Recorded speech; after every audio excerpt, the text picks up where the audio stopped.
So, hi everyone. I'm Ahmed. I am standing in for Prashant. I'm his postdoc. So, I hope I do not bore you to death today, because the topic is the very nice topic of distributed file systems. So, we'll start by having an overview of what file systems are in the Linux context. Then we will go through some issues in distributed file systems in general. And then we will describe today the network file system, the NFS. How many people do not know what an inode is? OK, that's exactly what I wanted. How many people know but sort of remember what it is? Because they're OK. OK, so let us basically go through some of the basics of file systems in general. I mean, at the end of the day, is that from here? OK. Someone got a message. You have also last year's recording from Prashant, which is probably much better. So file systems is basically the abstraction that the operating system provides to you over the actual storage subsystem. So over basically whatever you have, if you have an SSD, if you have an HDD, if you have USB connected storage, like USB drive or something, all of these are basically abstracted using an operating system. And back to operating systems course basics, sort of what you studied years ago. An operating system is basically a virtualization platform, right? It virtualizes your hardware so that you can deal with your hardware in a more abstract, more simpler way. There are many, many file systems. So local file systems, and this is, for example, the reason if you have tried to install both Linux and Windows together. In Linux, you can read the Windows file system, but in Windows, you cannot read the Linux file system, right? If you have tried to have a dual boot machine, Linux can actually read almost pretty much any file system on Earth. Not any, but many of them.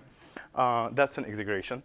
But Windows, on the other hand, has like the network, its own file system, its own proprietary file system that it can deal with. So basically, a file system is the way that you abstract things. And file systems are in general, the abstraction for you as a user manifest as files and directories, right? So everybody knows what a file is and what a directory is. A file is basically some data that you have collected together that you give a name. The operating system, OK, has no way to interpret the sequence of bytes. So when you basically store a file, I can call a file ahmed.c, while what I have is this .key slides, right? Linux has no way to actually check if the file extension that I'm giving to the file, that I'm claiming that file to be in, is correct. What will happen is that when I open the file, OK, an application will try to interpret the file. So applications are the things that basically add the interpretation when you open a file.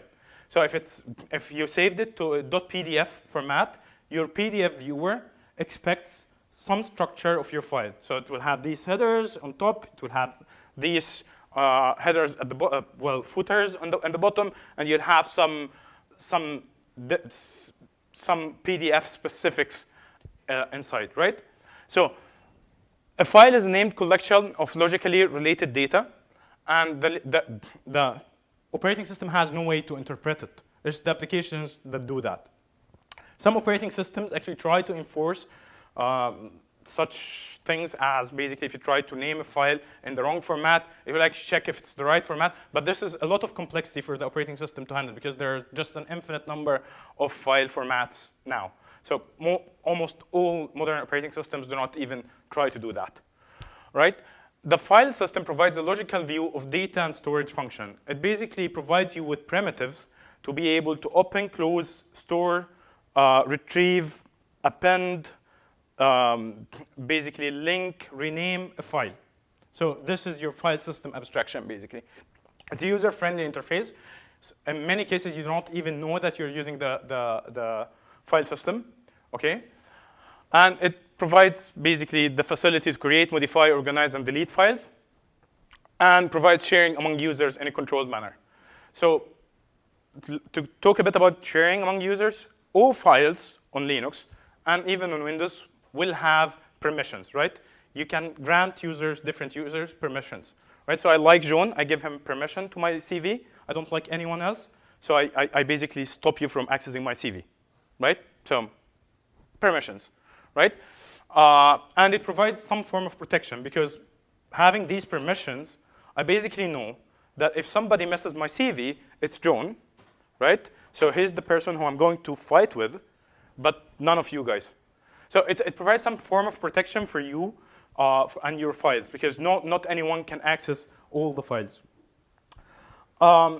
So user files are basically a linear array of bytes, no records, and no file types. They're just like, to the operating system, it's just a linear array of bytes. It's just data that you store, you dump into your storage system.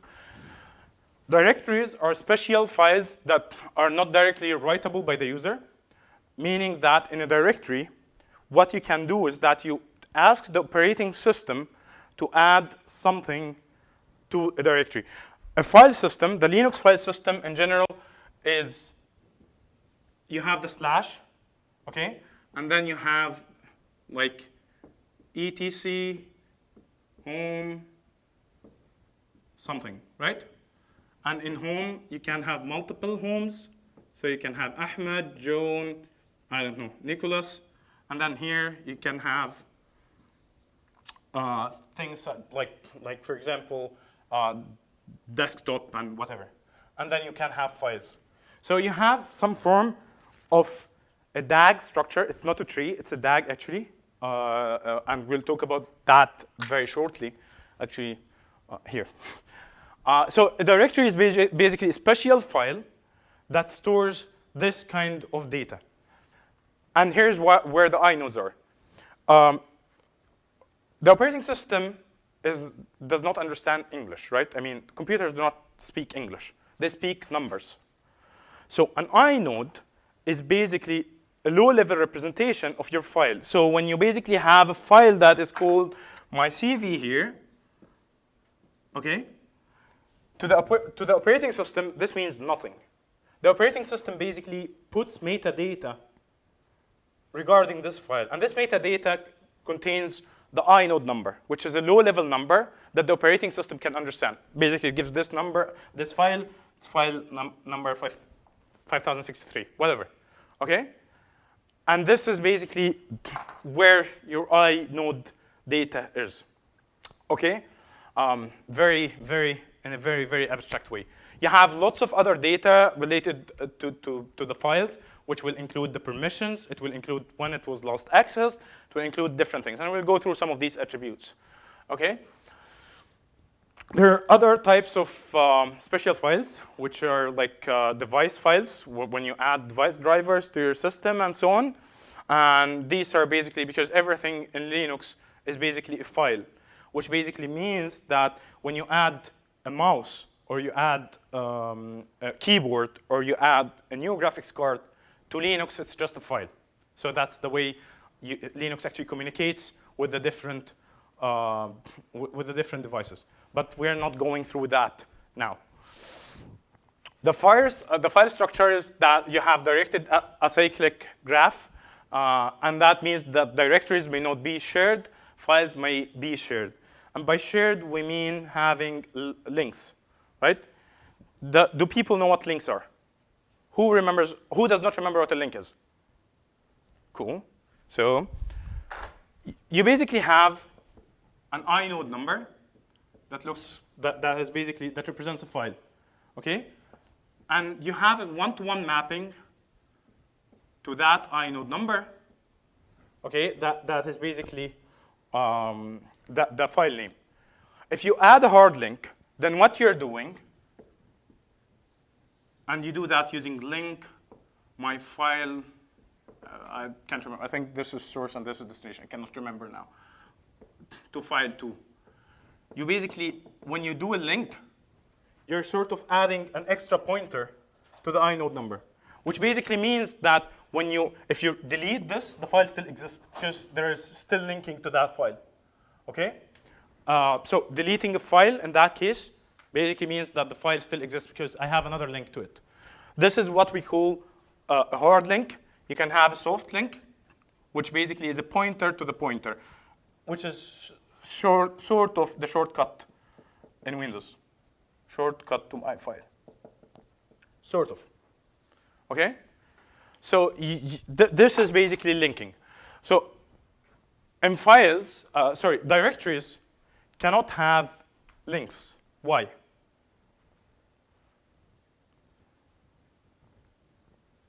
Wild guess.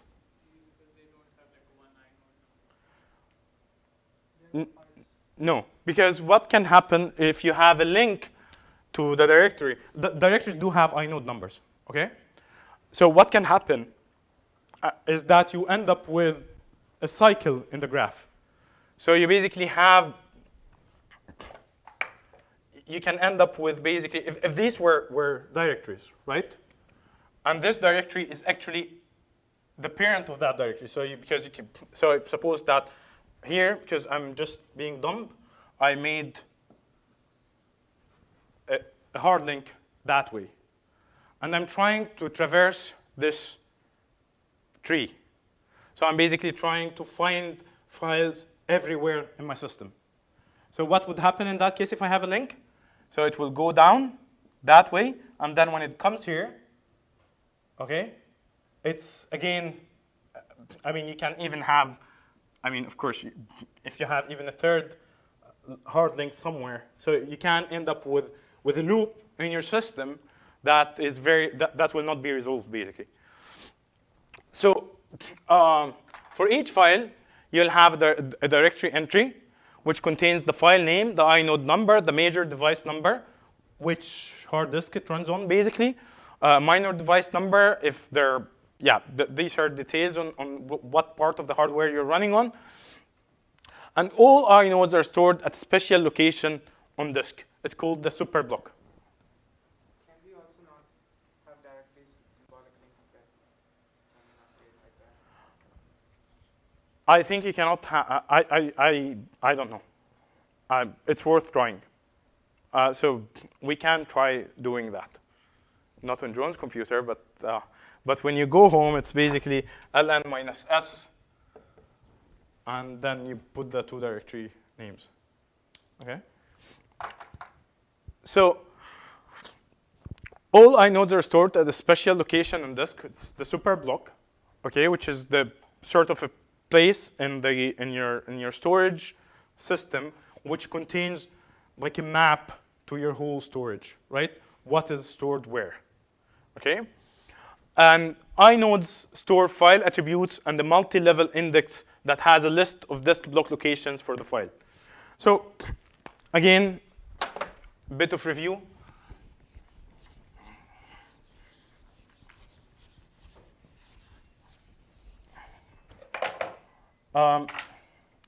So you have an inode table that basically has the different inodes, inode 1 for the different files, okay? And in each of these inodes, you reserve 12 bits basically, or 12 blocks to point to the different parts of the file. Because on the hard disk, on the storage system, you typically have the storage system divided into blocks. That's why they are called also block devices, okay? A typical number for these blocks is 4 KBs, okay? So you can have up to 12 4 KB blocks in a single file, which is very limiting because that means that the maximum you can have of a file size is 12 multiplied by 4 KBs, which is basically 48, right? And this is very limiting. I mean, nobody has 48 KB files now, right? So, I mean, that's like my name. Actually, in Unicode, that's probably close to my name. So what people have come up with is the idea of indirection. How many people remember what indirection was? Okay, good. So we have one of these 12 blocks, consisting of just a grid of block numbers. So 4 KBs, okay? And you have all of these pointing to different blocks. And there you have 1,024 of these in the first level of indirection. So you end up basically, you can end up with data all over this place, okay? If your file is even larger, then you can do basically third level indirection by making each one of these blocks point to yet another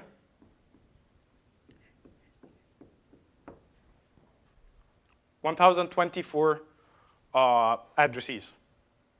So all of a sudden, you end up with 12 plus 1,024 multiplied by 1,024. Actually, this is 11, but yeah, it's not really multiplied by 4 KBs, which is 4 bytes.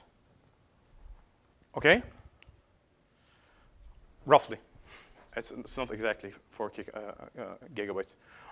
So using this form of indirection, you can increase your file size to as much as you want. And this is basically this part, the multi-level index that has a list of disk block locations of the file. Okay, so this is your multi-level index. Okay? Having said that, you can actually have an extra level of indirection, but then this will be excessive. So most operating systems will actually stop at 3 levels.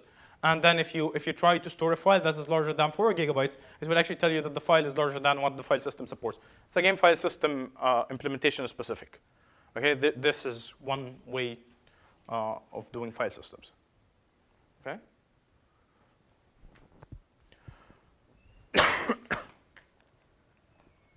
The inode structure has these following fields: the mode, the owner ID, the group ID. The directory of the file, the protection bits, last access time, last write time, last inode time, size, which is the number of blocks that this file has, reference count, and then the addresses that basically gives you the indirection. Okay? So this is basically pretty much what we covered until now.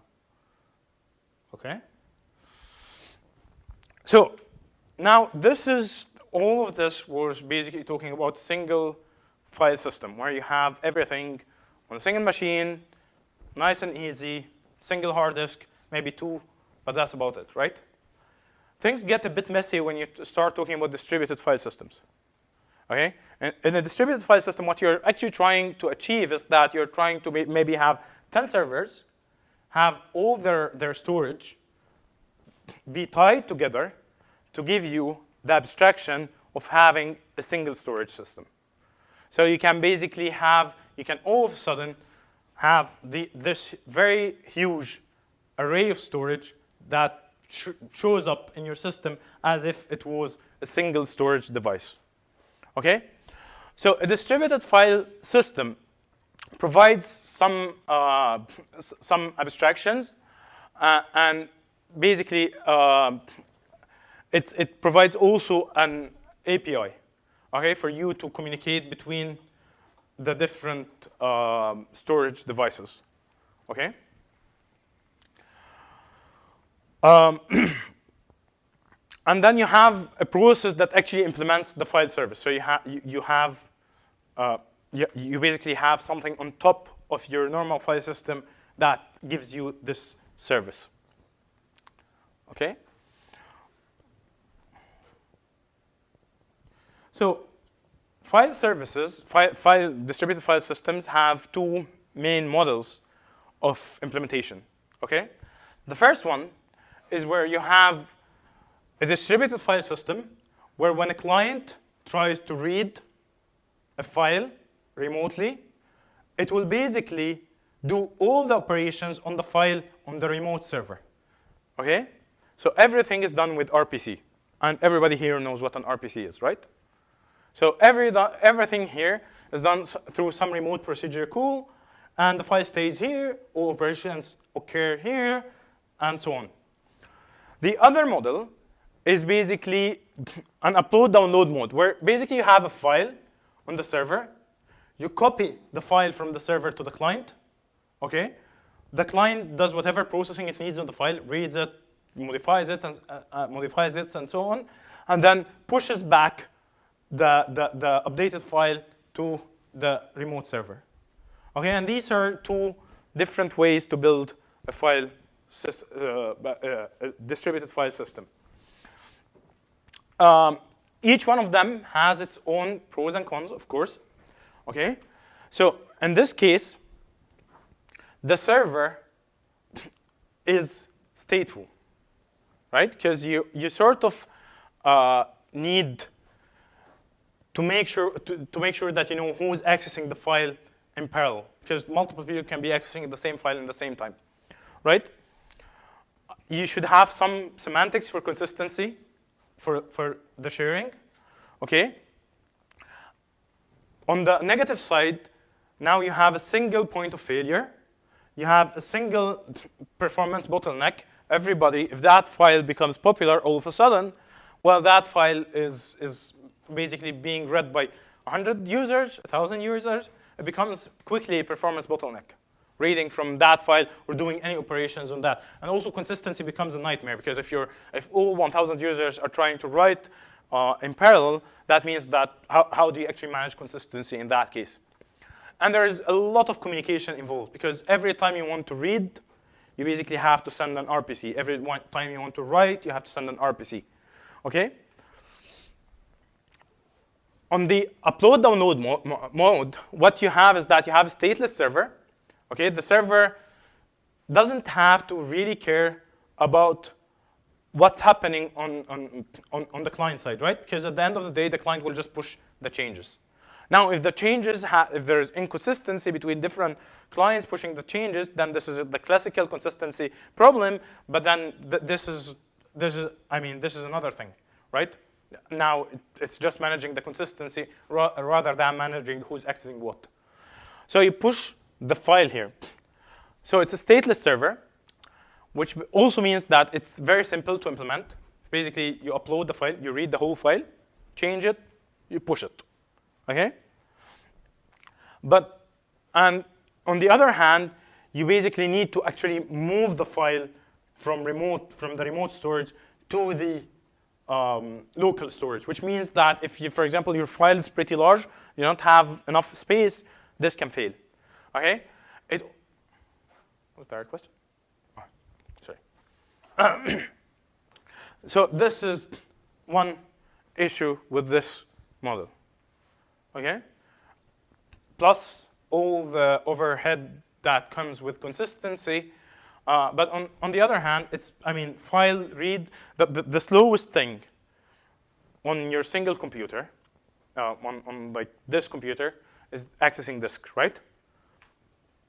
The slower than the slowest thing is actually trying to access storage data from the network, because you all of a sudden add the network delays plus the actual storage read and write delays, right? So it's in this case, it's very slow in the beginning to actually load the file, but once you have the file, everything goes pretty quickly. So if we have a stateless server versus a stateful server, in a stateless server, no information is kept at server between client requests. Okay, so you don't have any notion of who's doing what, and that means that every time a service is requested, the client has to send every single bit of data that is required to access the file, meaning that it needs to basically send. So what kind of info would you need there? You would need things such as every single time you need to send in your capabilities, your permissions, basically. You need to send in what part of the file you're going to read, okay? Or what part of the file you're going to write to. Because it's stateless. The server knows nothing about where you picked off, where you left off, right? It's basically, it has no notion of all of this. And every time you do that, the server will have to check if you have the permissions, right? So because that's the way it is. But this is, again, yet more tolerant to server crashes, because a server crash means that since the server did not store anything, the server does not need to restore anything, right? If you know nothing, and if I know nothing and you shoot me, right, and I get resurrected, I'll still know nothing. I mean, you don't need to re-inform me about anything, right? So it's the same thing. You have a server doesn't know anything. You shoot that server, you bring it up again, and well, you lost nothing because you stored nothing. Okay? A stateful server, on the other hand, sorry. It maintains information about the client accesses. Every single thing that the client does, the server needs to store because it needs to know everything about every single client. And basically, it shortens the requested message, the number of messages requested, because you no longer have to basically every time send your permissions and where do you want to pick off and so on. It is kind of giving you a bit of better performance in terms of the amount of communication that you need with the server, in terms of what you actually can perform in this case, because right now you can do even more stuff since the server has a state. So in that sense, it is actually better. Here's where it gets really hard, because I don't know how to say that word. Idempotency. Okay, being that word, having that property, okay, means that you will actually, if you repeat the same command twice, okay, it will only the effect will only happen once. So suppose that you're concatenating to the end of a word the letter A, okay, and one of your requests basically gets delayed, so you think that the request got dropped. You resend the request once more, okay. So now you have two commands to concatenate an A, right? And that system will basically concatenate A just once, right? Not twice. And in this case, consistency is much easier to achieve. Saying all of that does not mean that stateful is better. Actually, NSF from the beginning was stateless. They basically relaxed this a bit. And that's for a reason, because basically a single failure means that you need to update your whole system. A network partition, you know what a network partition is? When basically some of your clients end up on a segment of the network, cannot connect to you, do stuff on their local replicas of the file, and then all of a sudden try to access the state server, the main server, and there is basically this inconsistency between the two views of the world, right? So stateful is not always better. So now to the NFS, to the file system architecture. And this is basically, so let me just say some identifiers here. NFS is pretty much based on what implementation you have. Okay, so there are many implementation details that might differ between different implementations. But on the other hand, there's some basics that will be present in any NFS system. Okay, this is how the architecture looks like. You basically have the client. Okay, you have a system call layer, system calls coming from applications or users. You have a virtual file system, which is like your normal Linux virtual file system. You have basically two tracks. Either the data is on the local file system, and then you basically access it through the local file system interface, or the data is available remotely. And in that case, you actually go through the NFS client. The NFS client basically provides you with an interface that resembles the local file system interface. Okay? But what it actually does is that it fetches the data from remotely. To fetch the data from the remote server, it uses RPC, Okay, so you have an RPC client running over the network that communicates to another RPC client that goes through the NFS server, that goes through the virtual file system for the remote host, that goes back down to the local file system. So in reality, this is your NFS. Everything else remains the same. Okay? So this is what you add to the system. NFS is not really an add-on to your operating system, for example. It's not like you're adding a kernel module to the operating system. It's more like an interface that enables you to do this kind of communication. Okay? There are multiple NFS operations. They almost entirely look like normal local file system operations. Okay? There are two major NFS versions that are still in use. Version 4, which is the newer and better one, which is actually stateful.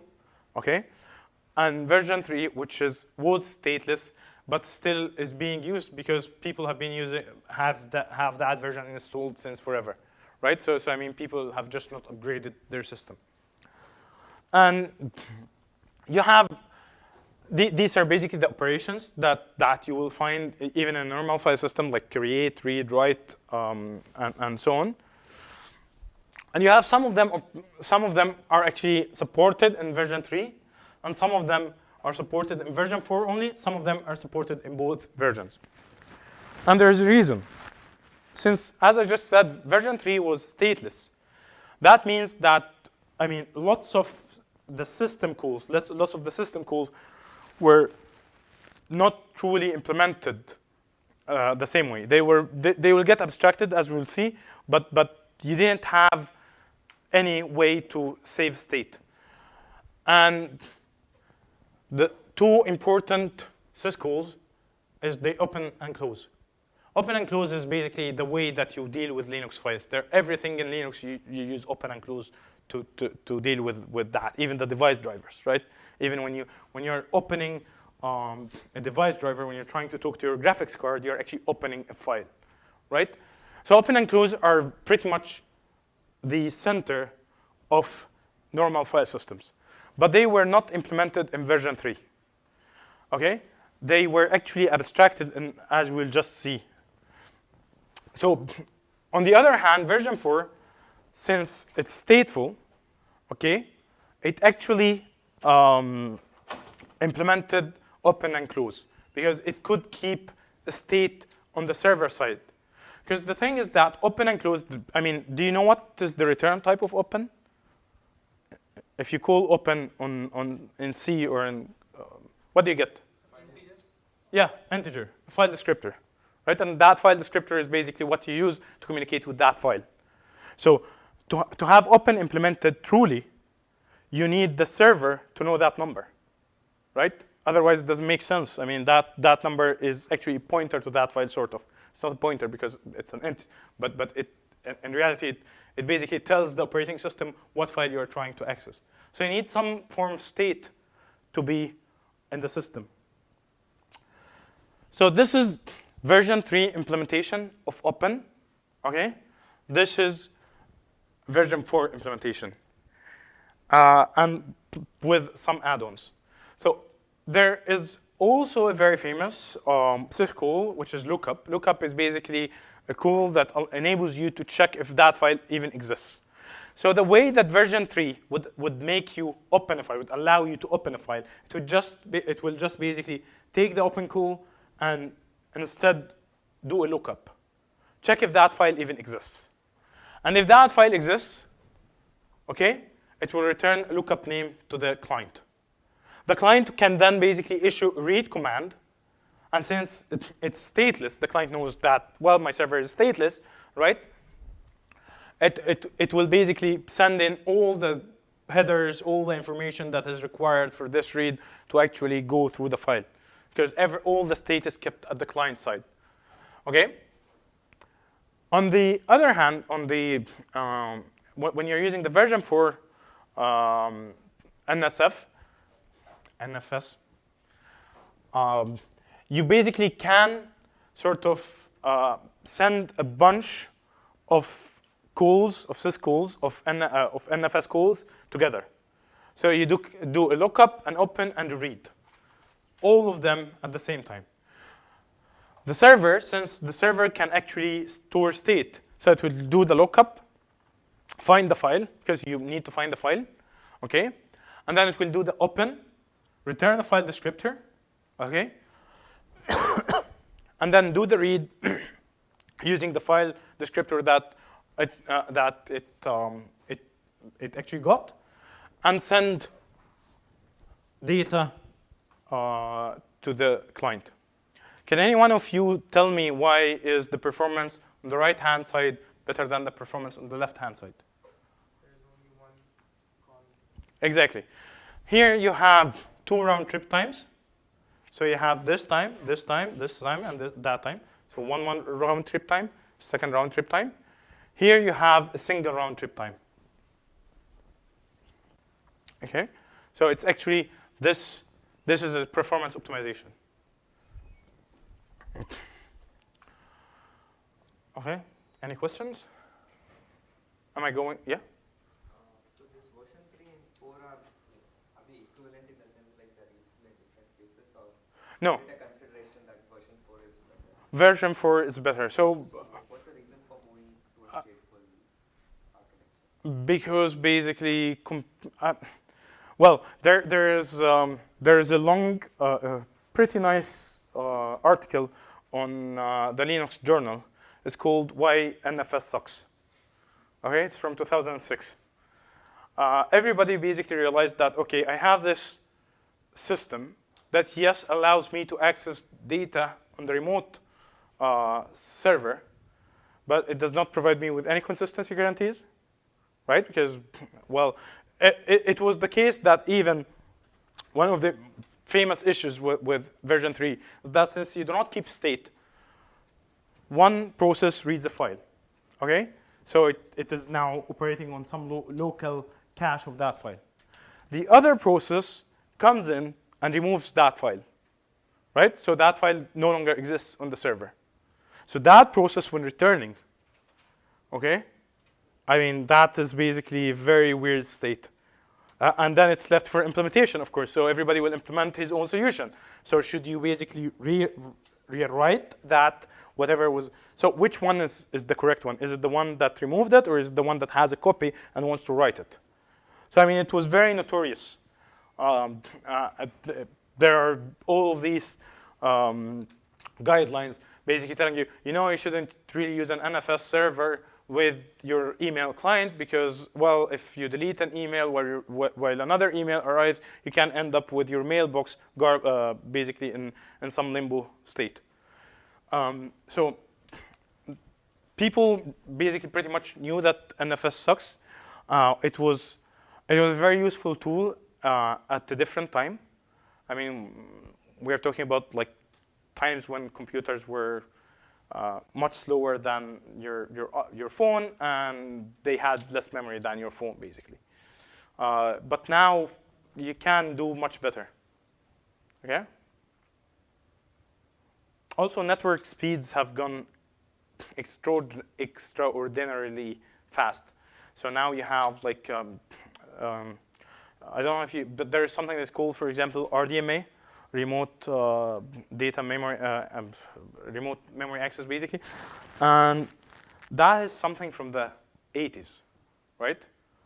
And basically, it hit the wall because it's basically you accessing remote memory on remote servers. So if you have 1,000 servers, you can basically build a larger memory by aggregating the memory, sort of an NFS but for memory. Nobody was using it, or it was used in very few applications because it was very slow. Networks were very slow. I mean, you had to dial up and stuff. But now networks are basically much faster and much cheaper. So you can do all sorts of like network of network connectivity quite fast, and which basically helps you keeping states and stuff. Okay.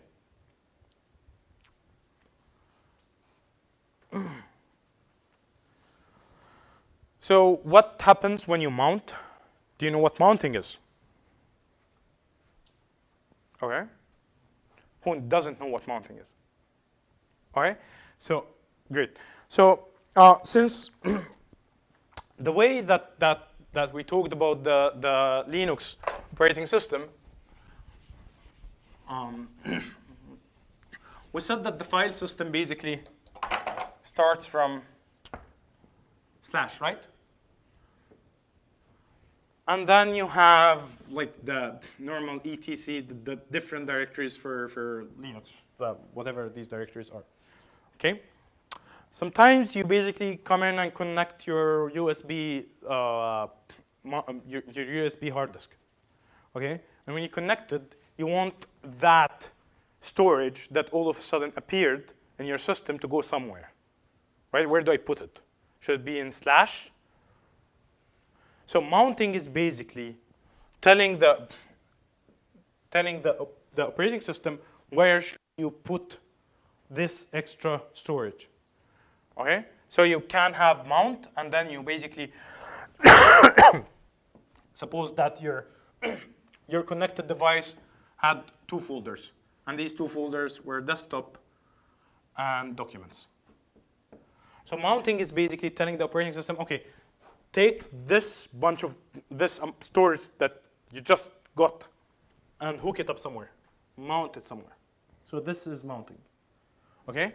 So what you want in an NFS system is to be able to mount the remote directory, right? You want to be able to mount the remote storage. So this is a server which basically has this folder, steen, exposed using the NFS. Because you can have different parts of your storage exposed or not exposed in your system, right? In your NFS system. So you have this as what you allow people to actually access using the NFS. So basically, mounting is basically taking this part of the file system and sort of hooking it up somewhere. Like here, you hooked it up in a VU, which is like V Universität, which was where Martin works. And you take that part and hook it up here. Okay? So you have it mounted. Another person can mount it in a me place, in a me folder, and then you have me, and then you have whatever was in steen, which is mbox. So this is how mounting works. And mounting does not mean that you have transferred the data, right? Mounting just means that you can read these files and these directories. So you can see, you can access that, although it is remote. Okay? So what you're copying is just metadata. It's not the full structure. Okay. Now it gets more interesting because, as we said, in a network file system, you are trying to aggregate the storage of multiple servers, right? Which means that your server can be both a server and a client.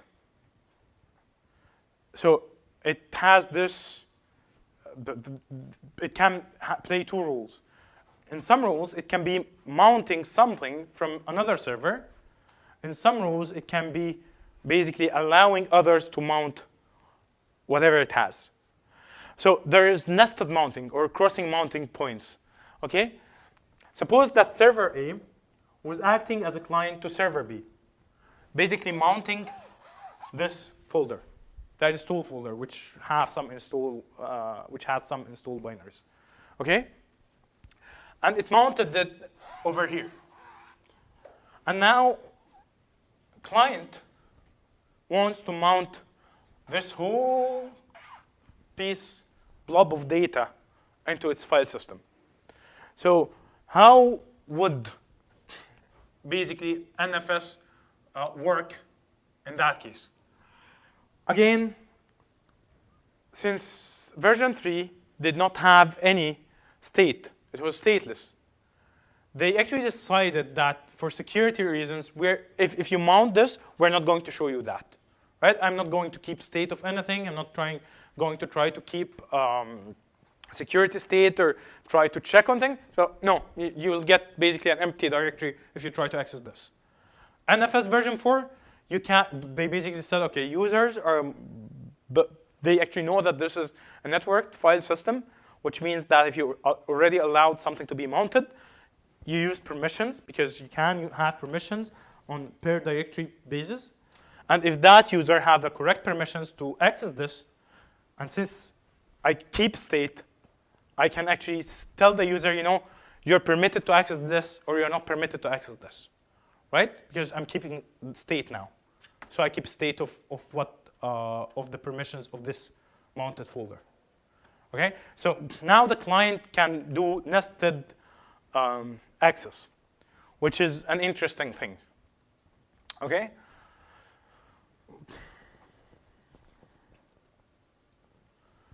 Automounting, there is a command that's called AutoFS, auto file system, that you can use to basically tell, because the thing is that since there are multiple users typically on these machines, so NFS is used in supercomputers, it's used in data centers, it's used in such settings where you might have 1,000 users. And these 1,000 users, each one of them can have a home. Okay? So, and it might be the case that my home and Ben's home actually have some common data that we can share because we're in the same research group, right? So we share data together, right?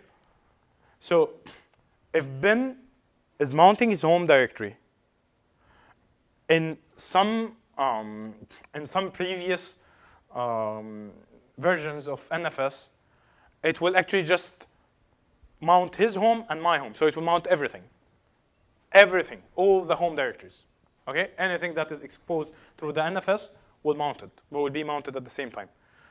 On the other hand, auto mounting is sort of an optimization that allows you to mount what you only need. So, for example, when you log in, you mount your home. Once you log out, you get unmounted, unless someone is trying to access that data and he has the permissions to access that data. In the book, you'll find also talks about how auto mounting has actually in some implementations hurt performance because auto mounting it became even an extra layer of abstraction and you had to go through auto mounting every single time you mount.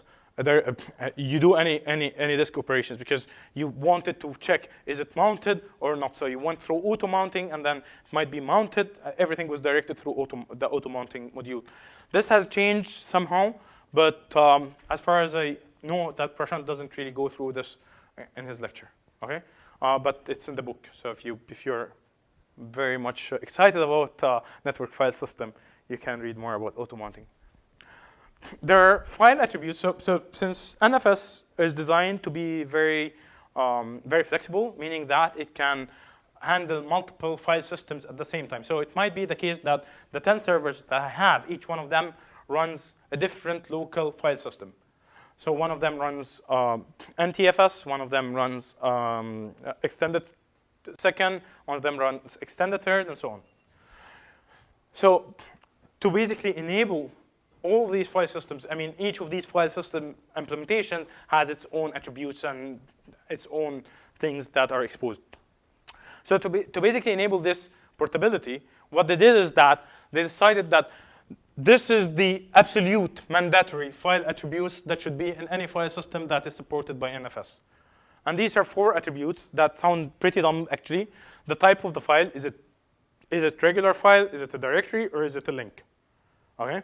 Which is like every single file system should have what type of a file it is. Is it a directory, is it a file? The second one is the size of the file, and there is no plausible implementation of file system that does not have the size as an attribute of the files. The change indicating if and or when the file has changed, basically allowing the user to see when was the last time that file changed, which is again almost in all file systems that exist on Earth, this is part of these file systems. and the server unique identifier of the file system. Basically, the file system itself should have a unique identifier. So if it's extended 2 or extended 3 or whatever. So these are basically mandatory. Okay? Implementing NFS on other file systems like Windows. Windows is actually very notorious, right? I mean, running NFS on Windows is A, very hard, B, it almost never works. Okay? So I mean, but Windows has its own, like, shared network thing, and they use different protocols. They use, you can share directories in Windows. You can have on Windows other types of distributed file systems. They have their own things, right? But running the NFS protocol on top of it is very hard. This was basically what was required by version 3. Version 4 added an extra set of, well, we would really like the file system that we operate on to have these attributes, because then it allows us to give you a much better experience, because we are keeping state now. And if we're keeping state, we can do all sorts of magic for you. We can do consistency handling and all of these things. So first of all, an access control list associated with the file. So if you're using NFS version 4, you want they would really like to have an access control list. Who can access this file? Because that's stuff that they can handle. The server provided file handle of this file, a file system unique identifier for this file. So you want the inode number, basically. You can even have locations in the network where the file system may be found. So the file system can expose itself to the network, basically saying that I'm in this subnet, for example, right? So location. And then the character string name of the file's owner. So if I own the file, Ahmed, then it should have like I own the file, right? Time when the file data was lost accessed, time when the file data was lost modified, and time when the file was created. Okay? And these are recommended. If not implemented, it will still work, but probably with some issues. So a bit more on the consistency side. On a single processor, if you have two processes, and the process, you have a file that had AB originally, and process A writes to this file the character C, okay? Process B will never be able to access if that process has the file descriptor, has a handler on this file, it will lock the file.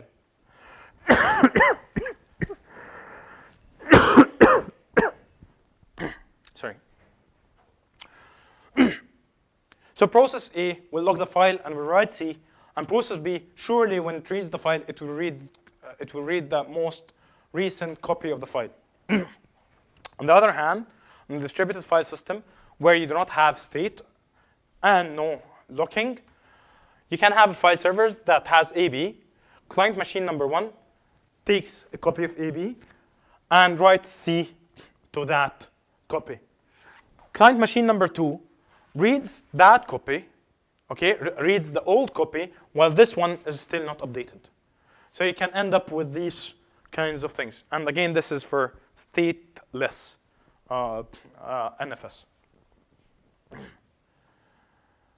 So there are multiple semantics for basically for enabling and for making sure that things are consistent. There are the Unix semantics, which is basically every operation on a file is instantly visible to all processes. Okay, which is, if you know how Linux actually works, then you have two commands. You have write, you have the write syscall, which actually buffers the write, and you have fsync, which actually forces the write. Okay, force synchronization. So unless you call fsync, you might end up with something that is more, somewhere in between the Unix semantics, which is every operation in a file is instantly visible to all processes. Okay. The second one is session semantics. Session semantics is basically, okay, I get the file, you get the file, and when I close my session, I'm just going to dump it. okay? And there is a relaxed version of the session semantics, which basically says that my session is 5 seconds or 30 seconds. So every single change that I do in the past 5 to 30 seconds, depending on what I set as my session time, as my expiry time, will be written. So every 5 seconds, I go and write to the remote server. Okay? So this is session semantics. And if you're not using fsync in Linux, you're actually closer to the session semantics with a bit of tweaking. That's for people who actually remember what is the difference between write and fsync. Okay? You have immutable files, where basically every single change you make to the file creates a new file. Okay? And that way, your file is not changed. And I think if you're going to cover HDFS, HDFS has this sort of like, it's like Git. Everybody has used Git, right? You can always go back to something in the past, to a past version of the file. Since the file is immutable, every change you do basically makes a new file. And when you add this new file to your server storage, okay, you have all the different versions of the file. Okay? So no updates are possible. It simplifies sharing and replication. I don't know if you're going to cover HDFS or not, but if you are, then this is also some nice feature in HDFS. And then there are transactions, which is sort of your database, atomic. You know what atomic is, right? It either happens or it does not happen, nothing in between. So you either have the full write happening, or you roll back to a state before the write occurred. And this is more like towards databases and stuff, because this is actually having atomicity is a very, very hard thing, right? You can always also break atomicity. Think of things that breaks atomicity if you're not doing it in hardware. Okay? So NFS being a very nice protocol and its designers being very relaxed and very hip, they basically said that, you know what, implement whatever you want. Right? So it does not enforce anything. So you can have your own NFS implementation that decides that, you know what, I'm going to use the Unix semantics, especially in NFS version 4, where you can actually do that, because you have the states. Okay? But most implementations will go for the session semantics, because that's much easier. Basically, every 30 seconds, I'm going to push my changes. And most files and file systems are actually write once, read many. I mean, most file systems. This is most file systems. Very few applications actually are more like never read and write many times. Version 4 again introduces, since all of a sudden we have state, so we can also have locking. I mean, if I can keep state as a server, then I can have a lock. And I can basically say that, you know what, this file is locked, you cannot touch it, right? And if you do that, then you can go to the Unix semantics, basically. It's actually, lock actually creates a lock for a range of bytes. So even on a large file, on a 4 gig file, you're not going to write to the whole 4 gigs at once, right? You're going to take a chunk, 2 megabytes or something, write to it, and this is what you're changing. So locking here creates a lock for a range of bytes, okay? And it is non-blocking, which basically means that you as a user, or you as the NFS implementer, okay, you should check for the locks. It's not going to block you. If two processes try to access the lock, they will both acquire the lock and you will end with a deadlock. Okay, it's non-blocking. If it's blocking, then it will stop one of them from accessing the lock. Okay, but since it's non-blocking, then the processes, both of them can access the lock. So what you need, the lock is more like for you a flag that basically tells you someone owns that. Do not touch it. If it doesn't block, then how is it a lock? This is a non-blocking lock. This is a concept in distributed systems. There are many new systems that are implemented that way, where your lock.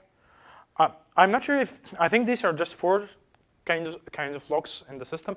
There might be a blocking lock. I don't know. But the whole idea is that the lock is more of like a flag. It's atomic to acquire the lock. But if you have 1,000 processes trying to access the same file at the same time, You do not want the server to actually be the one checking the locks all the time. You want them to retrieve that data and just check the lock, and once the lock is available, you can try to acquire it. It's a systems thing, okay? It's I know it sounds very weird, but it's more just like a flag. Okay? You can test whether a conflicting lock has been granted, so lock T, okay? And you can basically remove a lock from a range of bytes, okay? And you can renew the lease on a specific lock, because in these distributed systems, there are actually many systems that now implement that in distributed file systems. The idea is that you acquire a lock for 50 milliseconds or 50 seconds or 1 minute or whatever, and then your lease expires. Okay, and then the other processes can basically access that data. So you can ask to renew the lease. And yet again, this is implementation specific, because you can make it as strict as you want or as relaxed as you want. Okay.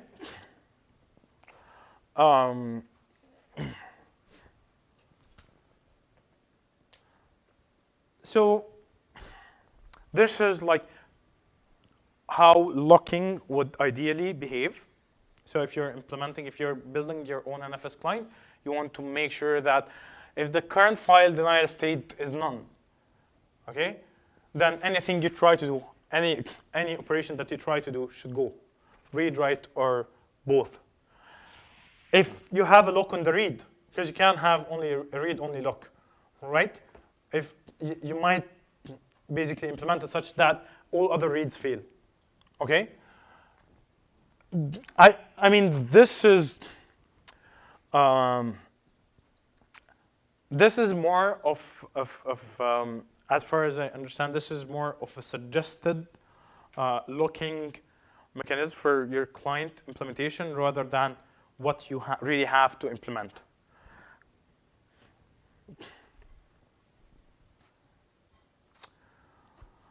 Again, NFS version 4 allows you to do caching, which basically means that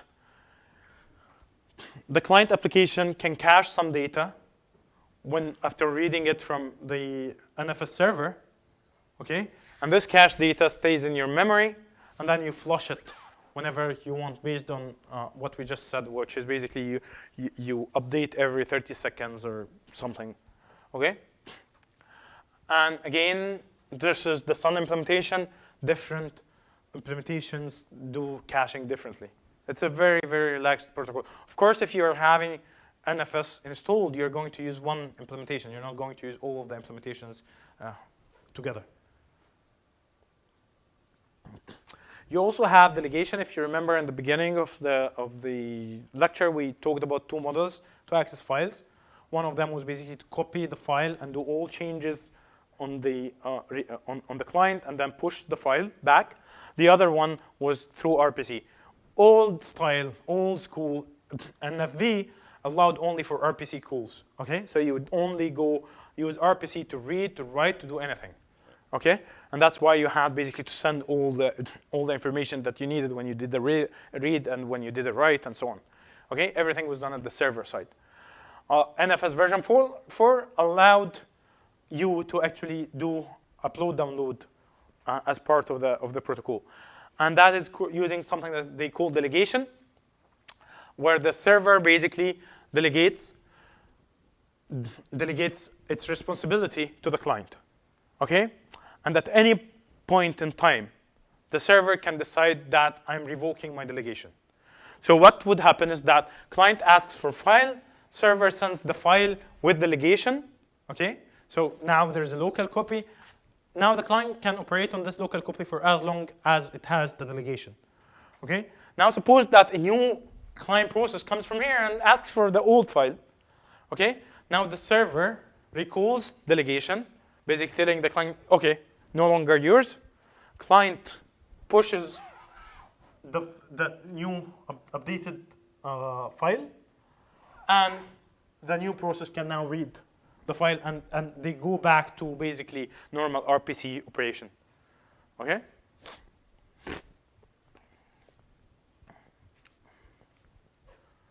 And we are very close to being done. I see lots of people requiring more sleep. How do we make it? How do we make sure that duplicate requests do not basically mess up our system? So suppose that you send a request to append A to the end of the file. Now, old school NFV, NFS, sorry, there are just too many of these abbreviations in my life now. So old school NFS used to use UDP. Okay, UDP is like the internet protocol that provides absolutely no guarantees on anything, right? It's just like I'm throwing in a request, and then I don't even care if I get a response, sort of, right? And it basically leaves for the clients to do whatever they want with handling requests failing and so on. New NFV4 using, well, it's RPC basically. It's because it's using RPC, and RPC was using UDP. RPC now uses TCP also, so it's a bit different. But in general, you get this case when you basically have, you send the request, and you're not really sure, you wait for some time, and you're not really sure if it failed or if it's just delayed. So you send it once more. So the way that at the server these identical requests are handled is that each of these requests get an XID, a request ID, okay? And when you resend the request, you resend it with the same XID, with the same request ID, okay? And there is a cache here. And that cache basically checks if that request, or I have seen that request before, or if it's a completely new one. So in this case, for example, both of them arrived. The server side knew that, well, this is the same XID. I'm doing the processing. I shouldn't do anything. Once the processing is done, I send the copy here, and I cache the request here. Okay, in my cache, in my local cache. Suppose now that that you have that you have basically a client that sent request ID 1234 and waited for a long period of time. And while the server was sending the reply, the client basically became impatient and sent a new request. Okay? Again, same XID, right? Then what would happen is that this request will be completely ignored again. Now suppose that in reality that what you did is that you sent an XID, you got a reply, but your reply was shut down on its way. Basically, something happened in the network, and you lost that response. Okay? But when you did the calculations, what you actually do is that you kept something in your local cache. So when you get the same request with the same request ID, what you're going to do is that you're going to fetch the answer from the cache rather than try to go and redo the same request.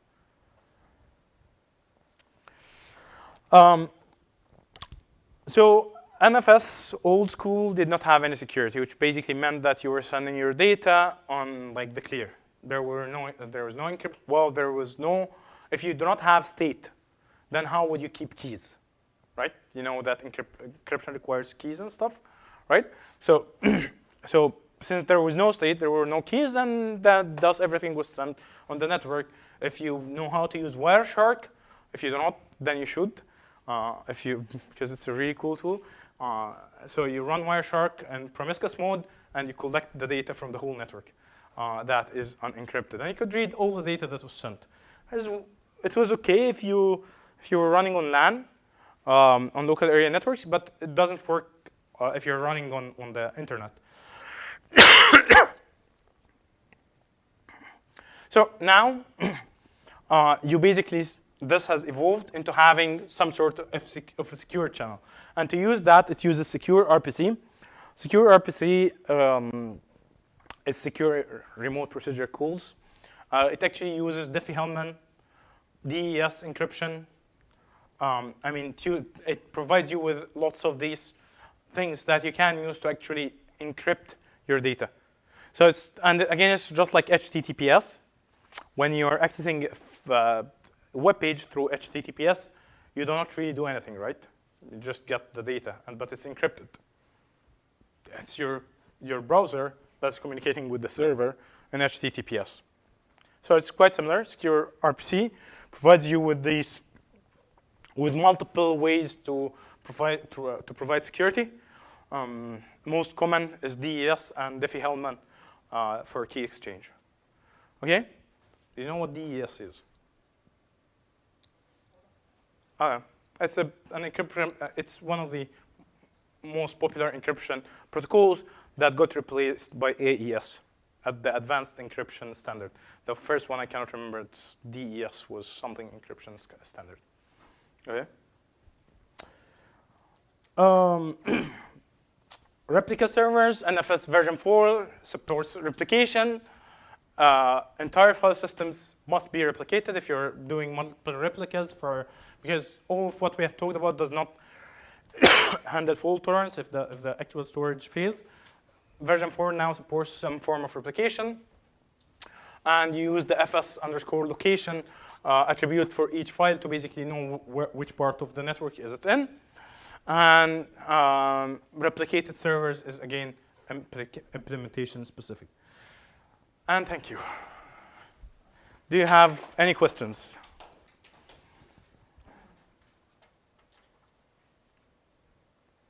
Okay. You still need to build something on top of NFS, I guess, or can you use NFS? You can use NFS out of the box. So what you do is that you get NFS in some form on some implementation. So you get, when you install, if you install Java on your on Linux, you can install the OpenJDK, the Oracle JDK, and so on.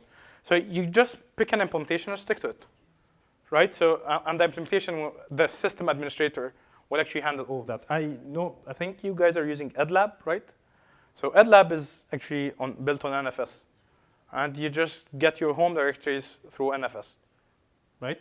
Does anybody know that he's using NFS? I mean, to you, it's just hidden. So you pick an implementation. Once you have picked the implementation, then it's just implemented for you. So you said that maybe there's no changes to the kernel. Like, does it need to be loaded, like the NFS? Yes, you need to install it, of course. Yes. Install it, so it will happen. It's not a user level thing, right? It will be at the system OS level. It's more on the OS level. It's more like it's intercepting your syscalls and making sure that they go the right direction, right? Because this is what is happening. But you don't need to recompile your kernel or to reinstall Linux to basically have NFS running. About the mounting part, since you can mount the directory, Mm-hmm. you can have nested mounting with mounted directory inside mounted directories. Mm-hmm. Doesn't that create cycles in your file structure?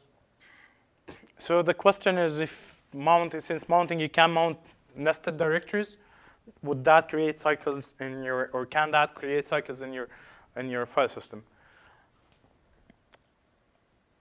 I think you can, but you have to be like really, really working hard to get it to that extent. Because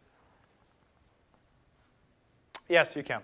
I mean, but it's I don't. Yeah, you can. So short answer, yes. So doesn't that create I mean, the NFS version 4 basically believes that, Linux allows you to do rm-rf \, right? You can remove your root directory in Linux because they believe that you're capable enough of doing all sorts of things. And actually, I mean, that as dumb as that sounds, you'll find a Quora question on what was the dumbest thing that you did in your internship. And there's a guy who went to Dropbox and did rm-rf / and he actually he pressed tab, but tab did not complete, and he pressed enter, and he was sudo. And he was working on their main branch. Yeah, and they do DevOps. Everybody now uses DevOps, so it took them a day to actually recover from that. I know someone who is running a whole data center, the Ericsson data center in Lund. It's a whole data center running actually banking applications and stuff. And at 11 at night, he decided that he wants to reinstall some machines, but instead of basically installing a subset of the machines, he reinstalled everything like into blank.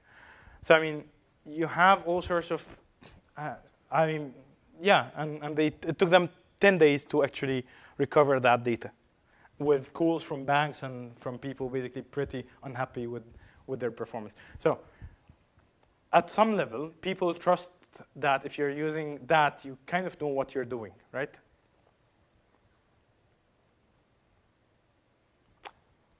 Okay, thank you.